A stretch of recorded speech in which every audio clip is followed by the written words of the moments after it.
Veneer. Chapter 29. The drive to Ollie's house is very quiet. I've been staring out the window the entire drive, thinking about the mess I have created. Before we started off, Zara wanted to come with us but Mum refused and told her to stay back. "This is a family issue," she stated. You should have seen the look on Zara's face. She was beyond angry. She started yelling at my mum and even called her a homewrecker. If not for my father, a fight would have ensued between them. Honestly, I am tired of all the fights between these three. At this point I am considering getting a room on campus when I get better because I just can't deal with all this. If it's not my mother and father fighting, it's Zara and my mother or Zara and my father. This toxic phase should end soon.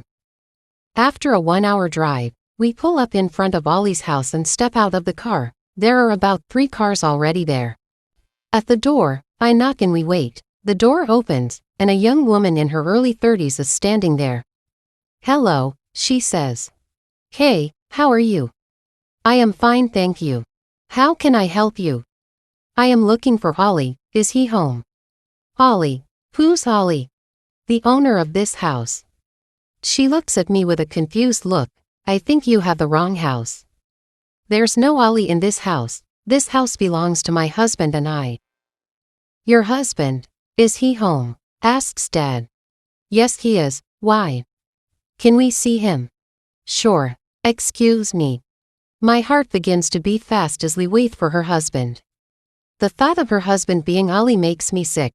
In that single moment I feel my knees buckle and I am forced to hold on to the wall for support.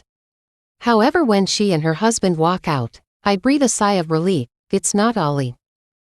"Like I said earlier, I think you have the wrong address," says the woman apologetically.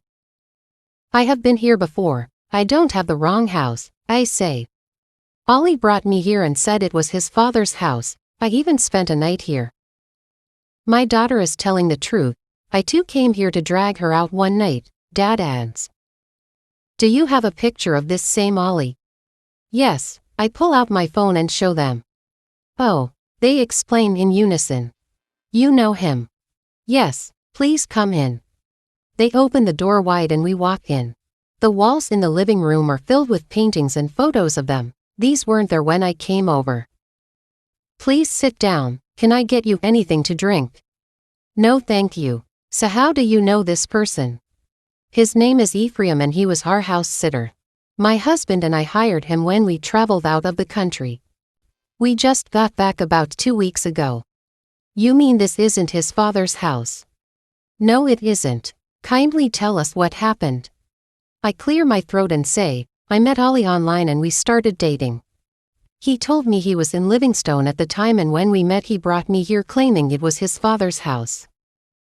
"That bastard," the husband says. "And not only that, Ollie raped my daughter and knocked her up. Fortunately she needed to have surgery and the pregnancy was removed. That is really sad. I thought Ephraim was a stable young man when we hired him, but..."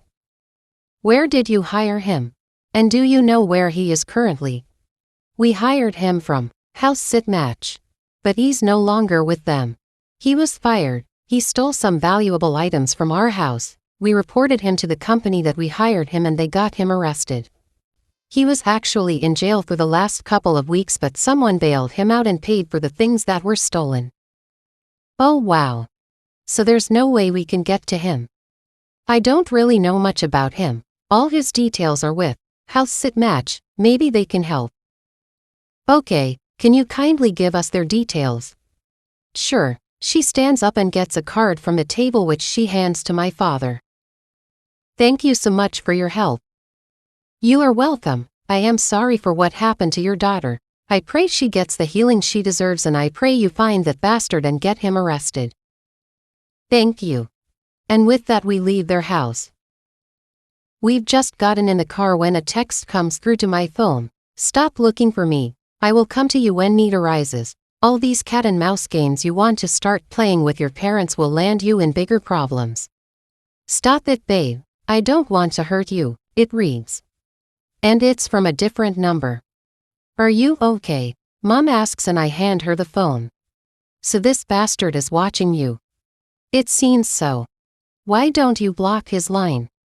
Each time I block his line he texts with a different one.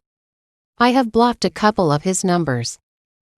We need to report this to the police station, says Dad before he directs my mom to call the house visitor company, and when she does, they refuse to give her any personal information about Ollie.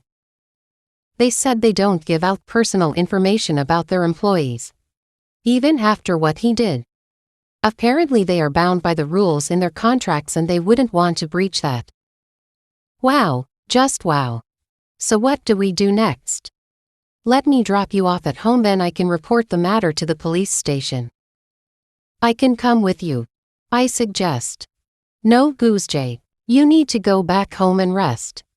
I agree with your father, today has already been stressful, I think you need to rest. Alright, but please keep me updated on everything. Sure. We finally get home and Dad stops Mom before she steps out of the car. You should grab your stuff so that I can drop you off too. You don't need to do that, my driver will pick me up later. You've been here almost the whole day, Zara isn't comfortable with having you around all the time.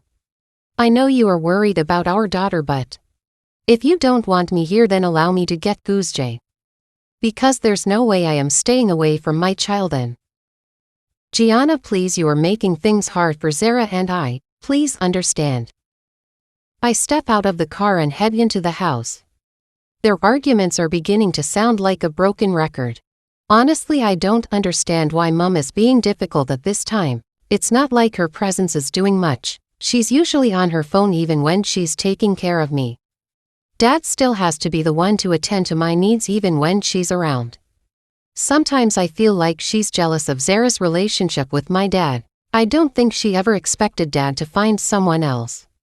For as long as I can remember, he was always begging to take her back. The August Girl. Ella B.